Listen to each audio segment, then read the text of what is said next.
آله وأصحابه أجمعين. أما بعد، السلام عليكم ورحمة الله وبركاته.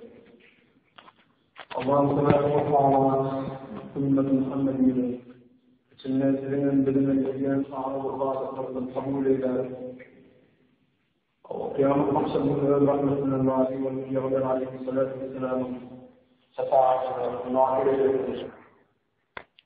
وهدي خلق النبي وطن النبي خلق مدى وطن النبي آخوذة حق مقلغي بوليلين قياسة مقلغي باش مقصدنا مفردنا الحرمة فرزدان النبي بيك رب من أردي أمان تقلاب بلا بكرلردن غورات قولقلوري رواج eylesin. Hormatly Müslüman doğanlar, elhamdülillah geçen cumhurlarımızda Peygamber aleyhissalatu vesselam'ın ömür beyanından onun öz ayetlerini Kur'an'a göre, İncil'e göre, Tevrat'a ve Zebur'a göre öz ayetleri vardı. Peygamberimizin ahlakı vardı, durup geçtik. Yani Peygamberimizi dokuz görünüş tanınmaya deyip, dokuz görünüş Peygamberimizi tanımaklığı aydıktık. Sonun 3 görünüşünü yani ayetlerini bilen tanıdık. Sonra Peygamberimizi atalarının ayetleri bilen tanıdık. Sonra da Peygamber aleyhissalatu vesselam'ın zenanalarının 13 tane ayarlarının ayetleri vardı, onun tarihi vardı, durup geçtik. Kalan 4-6'sı inşallah önümüzde bugünün 4. çağalarının bilen tanımaklık. Sonra Peygamber aleyhissalatu vesselam'ı ahlakını bilen tanımaklık ve Peygamber aleyhissalatu vesselam'ın eden işlerini bilen ve onun gürleyişi, söz atışının bilen tanımaklığı durur inşallah. Ve indiki cumhurlarımızda da Peygamber'in sahabaları vardı ve onun kudretleri vardı. Ve şeyleri bilen 90 görünüşünü tanırsın inşallah. Bismillahirrahmanirrahim. Peygamber aleyhissalatu vesselam'ın perdentleri vardı ayıptır. Şu 4 görünüş diyeceğim abi. Peygamberimiz çağalarını bilen tanımaklık. Peygamber aleyhissalatu vesselam'ın çağaları öyle toplam 7 tane çağatı oluptur. 6'sı Hazreti Enemiz ve Hatice'den oluptur.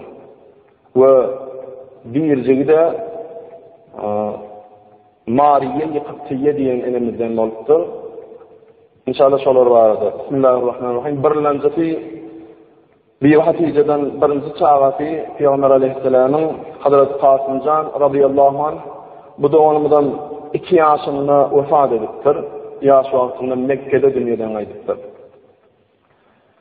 İkincisi de Hazreti Abdullah, buna da atasının adı Abdullah'ını koyup duruyor, kakatının adını, yani onun başından Tayyip ve Tahir diyen adları bilen tutuyan ekenler. Bu da onumuzda kiçi vaktinde, sagire vaktinde, bu da Mekke'de de ürünü ayırlıyor. Ey cemaat, Peygamberimize Allah Teala ayet-i kerimede de ayırıyor, hiçbir oğlunun atası etmedim ben Muhammed diye. Yani Peygamberimize oğul verdi, yaş vaktlarında da olur alli, yani oğulun nesli yok Peygamberimizin.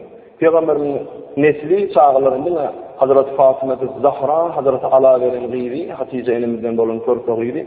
Ana şundan bina Hasan radıyallahu anh ve Hüseyin radıyallahu anh'tan nesli var. Başka çağlarından nesli yok. Bu ikinci oğlu, bu ikisi de Mekke'de, Mekke-i Mukarrama'da vefat ediyorlar. İki vaktinde, sayıra vaktlarında.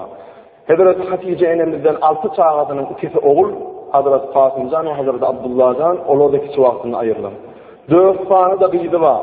Üçüncü perdendi Hazreti Zeynep radıyallahu anh. Bunu Ebu'l As diyen adam cütlerdir. Peygamberimiz şu Ebu'l As diyen adama nikahlatır Hazreti Zeynep radıyallahu anh.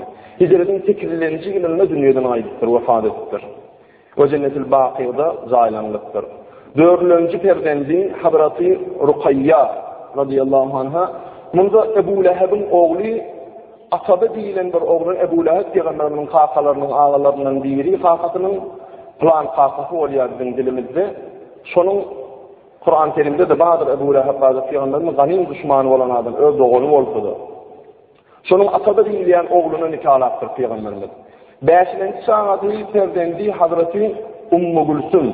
Burada şu Ebu Leheb'in bu da bir oğlu Utayba diyen bir oğluna cüvüşler nikahlattır. Yani Peygamber aleyhissalatu vesselam'ın şu Ruqayya diýen gyýry we Ummu Gülsüm diýen gyýry şolaryň adamlary Atada we Utayba Hazrat Muhammed aleyhisselam'a öz qaqalarynyň düşmançylygy bolan soň Peygamberimiň gyýylaryny boşadyp durlar, qaqam bilen qaqaň düşmany diýip.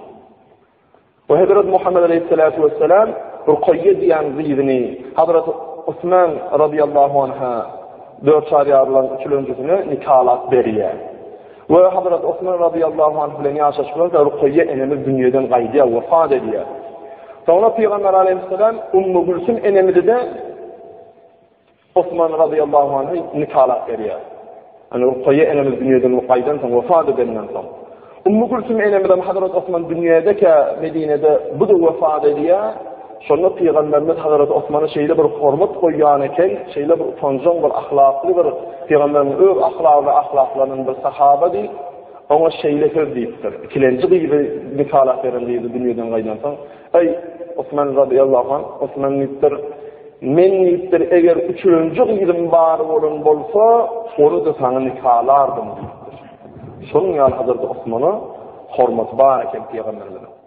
Altyazı çağaty Beylerden dördüncüsü Hazreti Fatıma-tü Zahra. Bu enemizde Hazreti Alacı üslerdir. Ali radıyallahu anh kerramallahu vecehu züblerdir. Bundan Hasan Hüseyin radıyallahu anh zübler bolupdur. Inni Peygamberimizin 7-nji çağaty, 6-sy tanadyk 4 tanady, 2 tanam oğul Hazreti Hatice enemizden bolan. 7-njisi perzenti de Mariye-i Kıptiye diýilen İskenderiye padşahlarynyň Mukawqis diýilen adam padşahy guledipdirne berer. Bu da İbrahim aleyhisselama döwrelap, İbrahim aleyhisselam dünýäge gelenden soň Peygamberimiz senýa bir diýe öz çağaty diýmändiýe gullukdan azad etdi diýýär. İbrahim aleyhisselatu vesselam'ın bu da ýaş wagtynda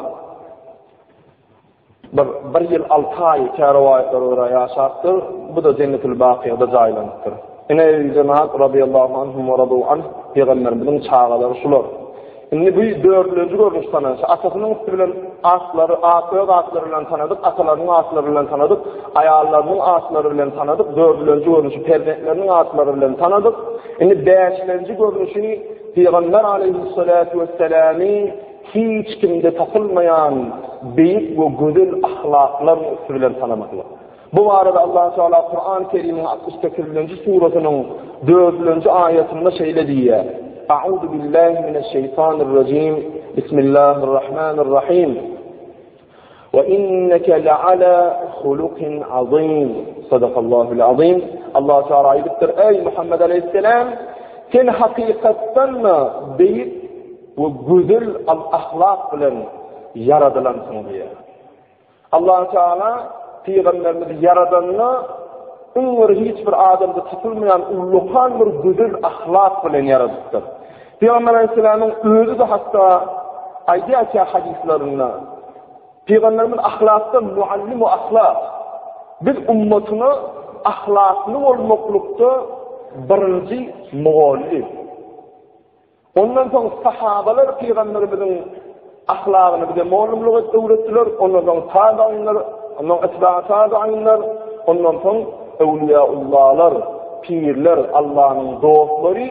Olur nedir Allah'ın dostları olur? Peygamberin ahlakını özünde cennediler.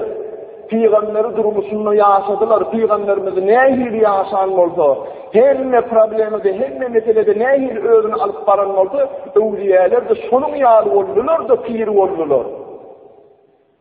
El-ulemâ'u varasatul enbiya. Alimler benim mirasçılarımdır diye. Ne de mirasçı? Bir ilimde değil, ahlakta, güzel ahlakta da mirasçı. Eğer hakiki evliya adam gördün mü? Sıfatı yükleşiptir, tam Peygamberimizdir şu. Peygamberimizin bir parça vardır şunla. Çünkü Peygamberimizin ahlakını özünde cemleyen adam. Şeylik de evliyalık derecesine yetiyor.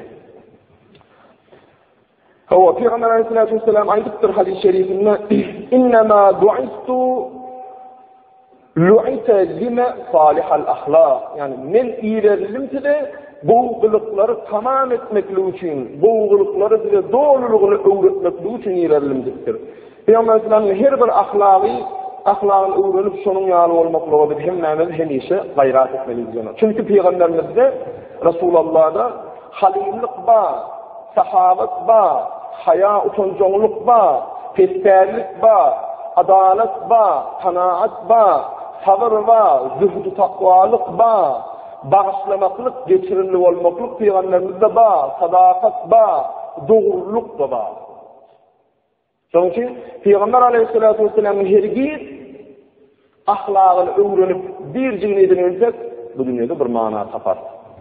Allah Teala yine bir ayet-i şerifinde aýdýar Kur'an-ı Kerimde. Näme diýär? İnneke ala sıratın müstakim. Sadakallahul azim. Yani ey Muhammed aleyhisselam sen doğru yollasın diye. Yani sen öz ümmetine görkezilmeli doğru yol sende vardır diye. Yeter ki ümmetin sana ülkünsin, sen ýaly boljak bolsun, menen razy bolarym çünki menin sana öz beren gözel ahlagym sende var diye. Hatta Peygamberimiz bir gün sahabalaryny üýşürip şeýle diýär. Ey sahabalarım diye. Allah Teala'nın 360 tane kılığı vardır diye.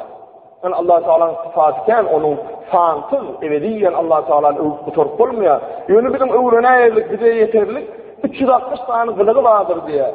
Eğer bir benim ümmetim Allah Teala'nı bir bilip, peygamberleri hak bilip, Allah'ın şu 360 tane kılığından geçirimlik mi, sabır mı, kanaat mı, hayatını öğrenip diye, son bir cilin özünde cemlete diye. O ömür boyu şu işi edip geçse, bilin ki şu adam cennetidir diye. Sonra Hazreti Ebu Bekir Sıddık radıyallahu anh şeyle soruyor. Ya Resulallah diye, şol Allah Teala'nın 360 tane govu herseki, goğuluğu diyanında bir cıvır menne bağım deyip Hazreti Ebu Bekir Sıddık radıyallahu anh soruyor. Sonra Peygamber aleyhissalatu vesselam ya Ebu Bekir diye seninle o 360 kılığın hemmeti cellenendir diye. Hemmeti bağırdır diye. Yani Peygamberimiz dünyadan vefat edenden sonra iyi yani halife olmakluğunu umur ulluhan ahmiyeti, ulluhan hikmeti var. Çünkü o Peygamber aleyhissalatu vesselam tam ödü ol yani. O diye şu 360 kılığın seninle hemmeti bağırdır diye inki kovdu seninle cellenin şu 360'ın büyüşürken sahabat sahiyliktir diye. Çünkü Hazreti Ebu Bekir Sıddık sahiy oluptur, ilaçlı adam oluptur. Kulluha fike ya Ebu Bekir ve ahabbuha ilallah. Yani şu 360 kılığın hemmeti seninle vardır, sahabatlık, sahiyliktir, şoların inki ulusudur deyiptir. Nebi cemaat Peygamber aleyhissalatu vesselam'ın ahlakı vardı aysan ken. Başka bir hadis-i şeriflerinde Peygamberimiz aýdýar. Bu'istu bimudaratin nas diýdi. Yani men iýerildim oňuşmakluk bilen. Şeýle bir ahlaklarından birden oňuşuklu bolmakly. Çağalaryň betpagly bolsa da, aýalyň betpagly bolsa da, goňşuň bir betpärli bolsa da, dosýaryň erget bolsa da, şolaryň bilen oňuşukluk edip, şolaryň edýät erget işlerine sabır edip, şolary gowy işlerde görelli bolmaklyk üçin oňuşuklu bolmaly, on geçirimli bolup, sabır takatyň bilen çekip çydamadan urşardyň, söýüşerdiň. Emma dowamly sabır edip, dowamly şoň oňuşukluk eden bir gün olmady, bir gün senden öwrenip şoda togy etjek. Yani Peygamberimizin böyle ahlaklarının biri. Hatta Peygamberimiz gelip urtolar, sevgiler, Hazreti Ebu Bekir Sıddık, Hazreti Ömer Faruk, ya Resulallah güllür şular seni elde gelmedi yani, parçalayın, şuların karşısına durayın ise, gelmediyse, sal kılcın diyimine. Men urmak sevgi için gelen Peygamber değil, men rahmet için geldim deyiptir Peygamber Aleyhisselam. Meni uranlarında Peygamber uryan adam öğreyanım deyiptir. Emma men ağdasan bir adamini öz ağırlığından yana doğruğa yanıp baryan, oda yanıp baryan bir adamini öğreyan ve şoňa bilen yan ve şoňa oňuşukluk edip sabır takat edip Allah Teala'dan şonuň doğru ýoly hidayete ermegini dileýän deyipdir Resulullah. Şonuň üçin bir de şu Peygamberimizin şu oňuşukluk, sabır takat, kanaat etmek sıfatyny, ahlakyny öwrenmeli. Ve doğanlarlaşmadı mı, ecelil kalkamadı mı, cigimiz doğanımız mı, dost yarımız mı, komşu olanımız mı, çağalamız mı, ayağımız mı, erimiz mi, ervet hareketleri bağlı olsa, şunun bilen yani ayırsak yani, sevişsak yani, o boşuma ayırsak deyip durmalarla, oňuşuklu olmalı, kanaat etmeli ve herkes birinin yarağının näme, dua dile getmeli şu adamın düzelmekliği için. Hava Mekke'nin halkı Peygamberimizi ken ediyetleri berse de Peygamberimiz hemişe oňuşukluk edip ta ki Allah Teala'nın öýüdi ey Resulüm ey Muhammed Aleyhisselam senin Medine'ye göç diyen çäler Peygamberimiz Mekke'de oňuşukluk edip sabar takat edip garaşypdyr. Dua dileyip garaşypdyr. Haçan Peygamberimiz göçdi, haçanla Mekkeliler belli bir taifa olup Peygamberi öldürtüp, onda Kureyş taifası o taifany küleder, Kureyş taifası güçlü kuvvetli diýdi. Hemme taifa olup, sonra Kureyş taifası bir sefer taifanın karşısına çıkıp bilmedi. Hemme taifa olup Peygamberimizi öldürmekliği niyet edilenlerini Allah Teala onda göç diye. Sonra Hazreti Ebu Bekir Sıddık radıyallahu anh bilen Peygamberimiz Medine hicret ediyor, göçüyor. Bunda da kendi mucizeleri var. Dokuzları sıfatı mucize sıfatlarına inşallah onun üstünde durur. Ne diyeceğim? Peygamber Aleyhisselam'a ne demeklik bil ümmeti Muhammed'in için ullukan bir bağıt, yönü bir radiyatlar çıkarmalılar. Peygamberimizin ahlakını, hareketinin bir yerini öğrenip, şu hareketini bir de edip, bir de taşlamaklığı Allah Teala halamazlar. Şu hadis-i şerifinde de aydiya, Bismillahirrahmanirrahim. Ahabbul a'mali ilallahi adwamuha ve in qalle. Allah'ın katında sizin ediyen amallarınızın en habib-i inki sevgilisi hayta amal dua edilen amallar diye ve in qalle azıcık hemmoldu.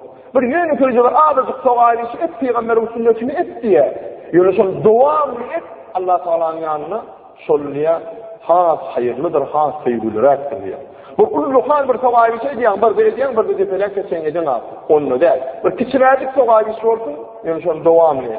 Peygamber Aleyhisselam geçirimli oluptur, bir de geçirimli olup, bir de ihtiyarlık ve uçturmaklık. Oluz Allah Teala'nın yanına o soğabın ehliyeti, hümmeti yok edileceğine. Peygamber Aleyhisselatü Vesselam'ın sahabalarına, tabiinlerine özünü öykünüp, evliya derecelerine yeten kuddisi surruh derecelerine yeten evliyalıkta Hazreti Bayezid Bistami radıyallahu anh'ın bir rivayetin fedayatında nebi cemaat. Ömer yakladık, aylıktık. Peygamberimizin oňuşukluk sıfatını özünü, geçirmelik sıfatını, sabır takat edip Allah Teala'nın belenine kanaat etmeklik sıfatını ürünü doğru cemlal Hazreti Bayezid Bistami Hazretleri alimliğe yetişip meşhur olundan sonra şu Türkiye sebeplerinden Bistami deyilen şehre şu Bayezid deyilen Bistami'de yaşayan Bayezid deyilen evliya pir adamdan hayır dua alalım ve kâgır meseleleri şonu çözdürelim deyip Bistami'a uzak yola düşüyor. 3-4 tane bir yaşlılarda bir kral içinde sahi var, bay var, içinde alimi var. Bir hayır duasını alıp pasa alıp Bistami taraf gidiyorlar. Bistami baranlar yol tutup baryalar, barıp ovasından sorayalar, iyi diyorlar. Sonra ahırı bir Bistami deyilen şehir ovan üstüne barıp, şu şehirden Bayezid Hazretlerinin soranlarına salgı veriyorlar. Falan köçüdü, falan zayide yaşayacak. Bu 3-4 tane adam da Fatih aldığı adamlar, hayır dua aldığı adamlar Bayezid Hazretlerinin kapısına barıyordu, kapısını takyalar. Sonra bir zenana, Bayezid Bistami Hazretlerinin zenanası kapıyı açıyor. O açıp bir mihmana geçecek, mihmana bir gülür yüz vermeden geçen, kim gerekse, neye gerekse bir vakit deyip bunun yüzünü alıyor. Onlar da Bayezid Hazretleri gerekip hurmat bilen soradılar diye. O ne emredecek o Bayezid'i? Neye de gerek o Bayezid diyorlar? Ay bir hayır dua alayacaktık, bir meselemiz var, son çözdürecektik Allah'ın soyun adamı dediler diyor. Ondan ömür Allah'ın soyun adamı olmuyor. Hayır dua edeceğim olsa öyle hayır dua etsin. Ne teredin çözüyen olsa öyle iğne içmek getirdin öyle, boğuladın öğünün ne teredin çözsün deyip bir kıyıksız cevap verdi diye. Bu adamlar yüzünü uğurlanıyorlar, iğne uğurlular, kayıttılar diye. Ve içlerinde birbirlerine şey diyorlar. Ay bu adamın adamlar var. Boş kurrun ulen evliya pir, alim deyip boş kurrun ulen çiğsiler yanırlar. Eğer Allah'ın dostu olayan olsa cenaneti halal bir boğum aşkala olurdu. Bunun birliğinde gerek yoktur deyip iyirine daydiyalar, iyirine umidini kesip iyirine var yakalar Bistam şehrinden yanı çıkıranlarına Bayedi radıyallahu rahmetullahi anh öňlerinden çykýar. Nurana Allah'ın ibadetinden yana yüzünü nurdan dökülüp duran Bayedi Hazretler öňlerinden çykýar. Görseler elinde bir yılan hafa edilipdir. Kaptanda bir şiiri yol var. Men yenlergenin onlar korkýanda di. O çölüm şiiri bir yol olsa baş aşağı diye üstünde yıkan odununu dağıttır, yüklerdir. Bir eşek yağladıp kaptanına yol olsa odununu yüklerdir. Bu bir keramet edeceğim abi. Sonra bu adamlar hayran alıp elini olsa bağışlanan siz var arada erget fikire gittik. Sizin önünüzde ayağınız falan diymeyene başlamaya kalar falan verip Bayezid Hazretleri bir-birden tanımayan adamların ahları bilen hal-ahval soruşturdu diye. Heyde onlar diye öy aranızda bir kapıyında itim mazi, üyüksü diye arayana derler diye. Manasına bak. Sonra Bayezid Hazretlerine bular şeyle diyeler. Ey Bayezid Hazretleri, bizim yurdumuza gidelim. Sana bakıra var, durmuşa çıkmadık değil de vereli, öy vereli, övdar edeli. Aramızda alimleri hayır dua edip ölüm yetiştirdi. Bizim aramızda oldu deyseler. Ne ediptir? Allah-u Teala'nın önünü kazanan, Allah bilen kazanan dereceğini fetelçek olyanını deyiptir. O ne beydiyen bize? Allah-u Teala'nın şu bir sığıl, bir tehdit, bir tehditli ayağın den alasına sabır kanaat edip çekip çıdamaklık bilen men şu dereceye yettim deyiptir. Eğer evet, özünün Müslümanın aladığını etsin nedir? Edil aynen peygamberimi diyal, onuşluğu diye ve peygamberimi diyal, özünü aladığına, özülerini aladığına. Eğer ben buna talak verip boş olsun deyiptir. Yine bir Müslüman doğum ağırlanırdan, bunu nikahla alır ve onun başına ağırdır deyiptir. Bir Müslüman doğumun başı ağırlanır, benim başına ağırsın, ben çekçi daimim deyiptir. Edeceğim ha, ullukan bir örnek, ullukan bir terbiye alırlığı adamlar. Şu adamlar, şu haysiyetleri kimden öğreniptirler? Peygamberimiz Muhammed Mustafa sallallahu aleyhi ve sellem'den öğreniptirler. Biz ümmet-i Muhammed'i de her gün Peygamberimizin şu sıfatını öğrenip, şunun yali geçimliliğini öğrenip, hiç açanı hor olmaz, hiç açanı Peygamberimizin edeninden diyen sünnetlerinden çıkmaz. Yine de Peygamberimizin geçimliliği var da, Peygamberimizin afwedici bir kılığının deyikliği var arada bir hadis Hazreti Ebu Hureyre radıyallahu anh haydiyamuni bir gün Peygamberimiz Mekke'nin dışında bir şehre bir dağlık yerde dağlığın ortamında yerleşen çölü fevri bir dağlıkta yerleşen bir şehre davet etmeye gittiler. Yani şulara bir Allah'ın tanıdayın, şu adamlara Allah'ın sağlığını birliğini bildireyin, özümün peygamberliğini bildireyin, cahil ve batıl yollarını ayırıp doğru zatları öğretip kaydayınlayıp şoň ýola rowan bolup şu şähere barypdyr. Şonda Peygamberimizi şeýle bir ýamanlatdyrlar o şäherin adamlaryna, ululary kiçilerine, ýaşlaryna buyurdular diýär. Bu jadywydyr, bu köne atawaga gelýän dinjäp turlar depeler adamdyr, bu Allah'usydyr, bu kezzapdyr diýip Peygamberimizi ýaş oglonlary daşladyp, urup ýezip şu şäherden kowdurupdyr. Edijema Resulullah'ın yamanlığa yaşlık edilmeyenliğini, zulmeden adamın günahını geçirilmeyenliğini ne deriz şu rivayette? Şehirden ıskınsız, innam canı karağan Resulullah çıkıp, aladası tuşten din cansan değil, innamın nakı gânları yere dandırmayacak oluyor diye. Gân ağırlığından, o dağışın ağırsından yana baş aylanyan Resulullah dağışa suyunup yıkılmayacak oluyor. Çünkü yıkıldı gânının yere damcağını biliyor. Eğer Allah'ın Resulü, Allah'ın dostunun yekede damcı gânı yere damsa, onu Allah o peygamberi bile dinlenen o kovmi helal edeceğini biliyor Resulullah. Sonuçta silletini çöşler, silletine tırsayadı diye gânı. Doğununu tırsayadı, ennamına tırsayadı, yere dammasın şu gânı. Yere damsa ümmetini helal eder, men bu neslin çağalarından karışyan İslam'a değil, Peygamberimiz yıkılmayacak olup, yere damca gânını dikilmeyecek oluyordu. Cebrail aleyhisselam gelip, ya Resulallah, sen ne hemen diyeceksin? Sen hadir sana yerin hükmü verildi, yerin emri sana verildi. Sen büyür, şu dağın ağrısına mınzıratın şu kovun deyip, şu dağın ağrısına şu kovun yum yoğu dedi, bulmadık yar edildiyse, Yok ey Cebrail, men kavmimi helal etmem için gelen peygamber değil. Men kavmime rahmet için uğradırım deyiptir. Zulüm ediyor ödüne. Resulullah sallallahu aleyhi ve sellem sağlar varsın, atabaları ölçü helak olup versin demeye. Şuların diyenin sağlarından İslam'a ulaşyanlıya. Rabbim hidayet eyledi, kararına bulaşıp ödüne bilmeden adamlara Peygamberimiz hidayet ediyor. Ama biz ümmet-i Muhammedi öz doğumumuzun günümüzde şiratlar yaşayacağız zaman. Öz doğumumuzun günahını geçirelemez. Öz doğumumuzun er ve tercihlerini çekip çıdap onu doğru yolu, öz okuyan namazını hidayet edip bilemez. Doğunu düşman olurdu, yurda bela gelmez mi? Ocağa bela gelmez mi? Eğer biz hakiki ümmet-i Muhammedi olacak olyanmazdık, onu Peygamber aleyhissalatü vesselam şu çeken cefalarını, şu çeken eziyetlerini yerine düşürmeli. Bir de görünme olacak olup, bir de rahmet edilmemizi İslam sıfatları ediptir Peygamberimiz. Sonun için Allah-u Teala'nın Resulü Muhammed Mustafa sallallahu aleyhi ve sellem ümmetinden olanımıza giyce günü şükür etmelidir.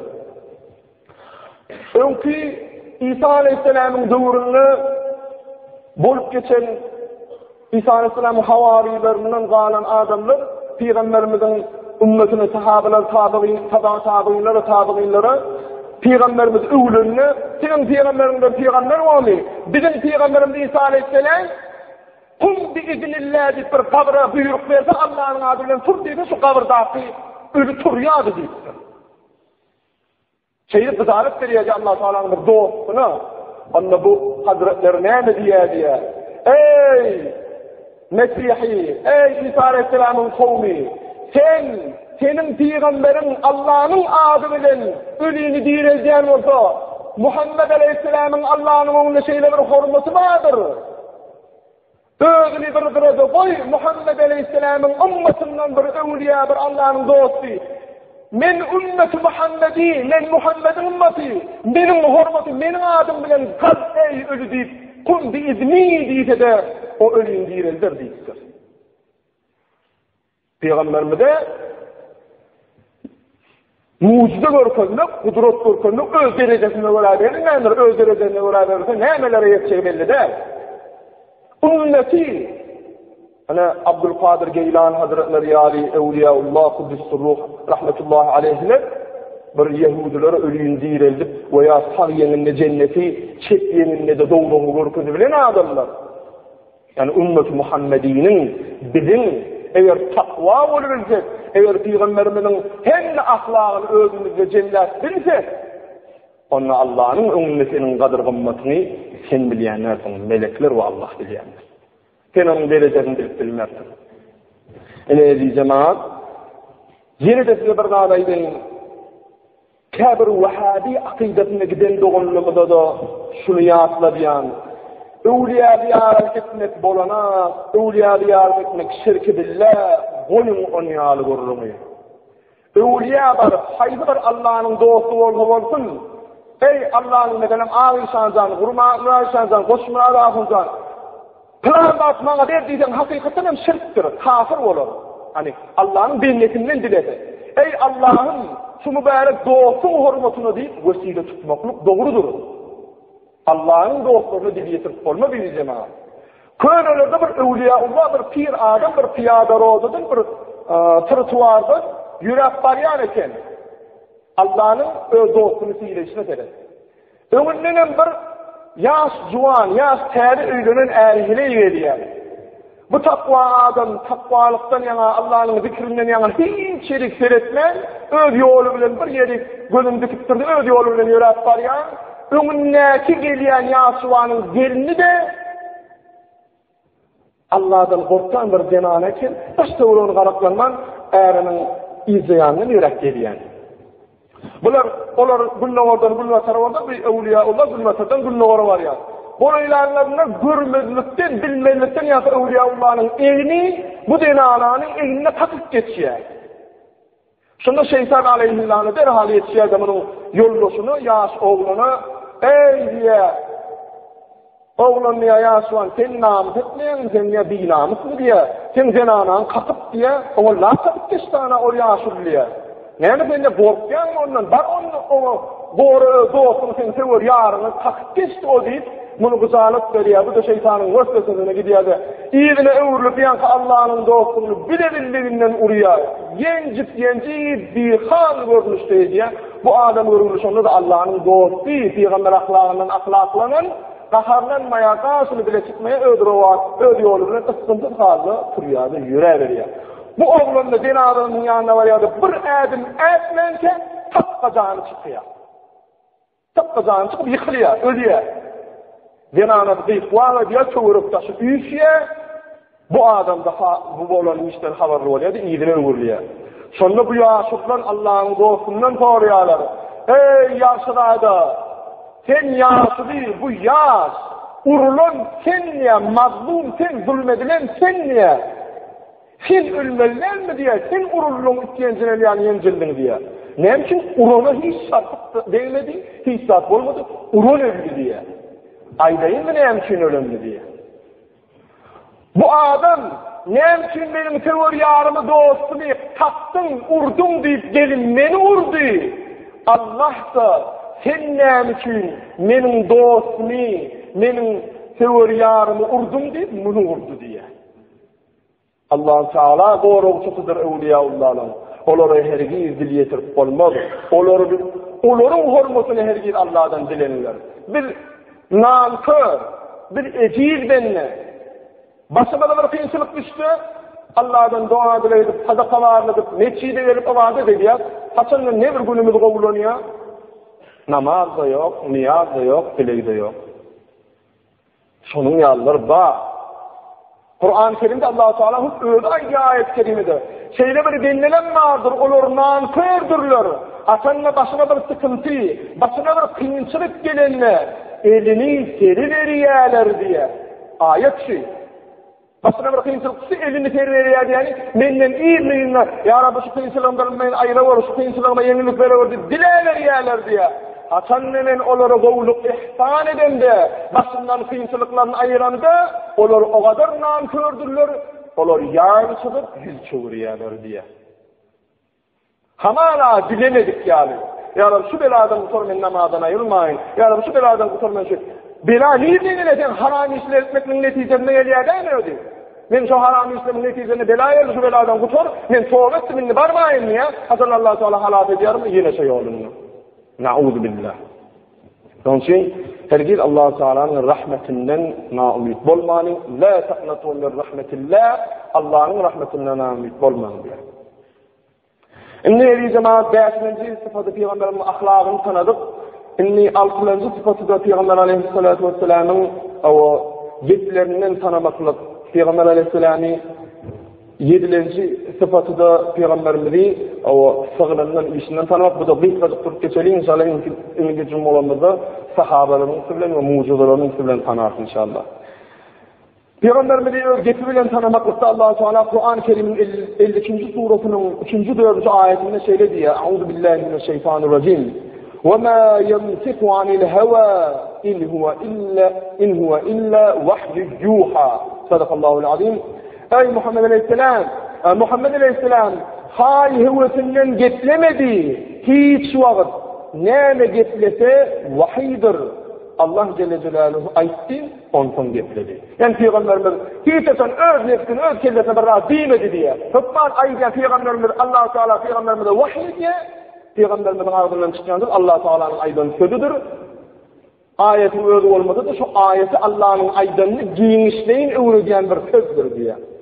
Ve Muhammed Aleyhisselatü Vesselam özünün sözlerini söz diyenine yeni de bir hadisin ayıca özlerinin sözü vardı. Bu istu bi cevami'il kelim gitti. Yani men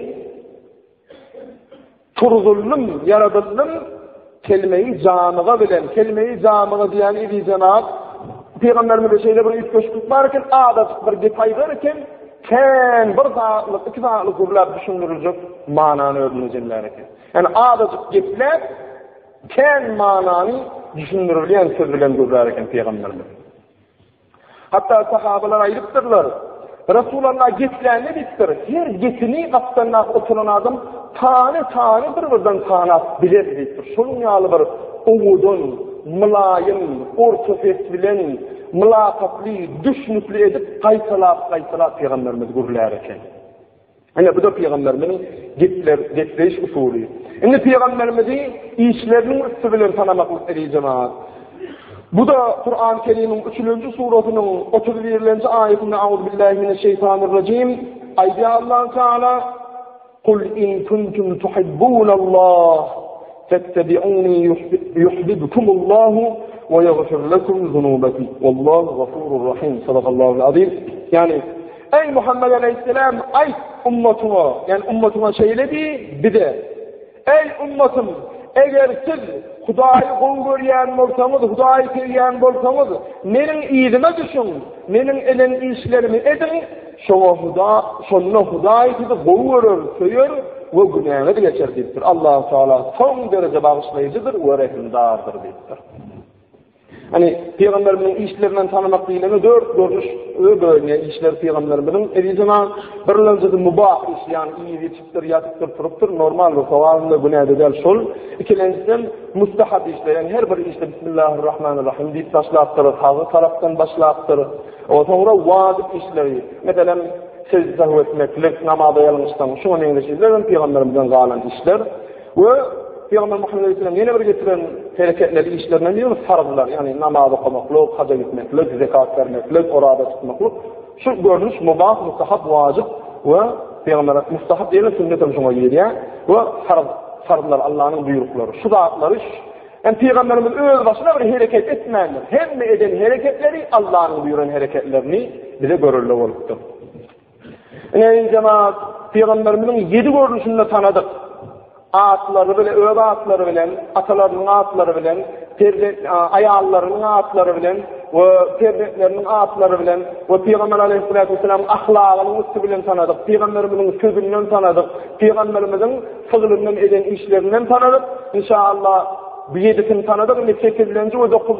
sahabalarının üstü bilen ve mucizelerinin, görkeden hudrotlarının üstü bilen tanımaklık. Nurda gelcesim olarımızda inşallah aylar. Bizim aşağıda bir soru verirler, mezhep hakkında bir kazık düşünmüne ayetiniz değil. Yağmur zamanında bir soru. İnşallah indeki cumamızda bir beyaşonunuz bu arada da ayırt inşallah. Ve ahiru davana elhamdülillahi rabbil alemin. Allahümme Rabbena atina fid dünya hasana ve fil ahireti hasana ve qina azaban nar. Allahümme salli ala seyyidina Muhammed ve ala alihi ve sahbihi ve sellim bi rahmetike ya erhamer rahimin. Allahu ekber. Cümle ümmeti Muhammedin.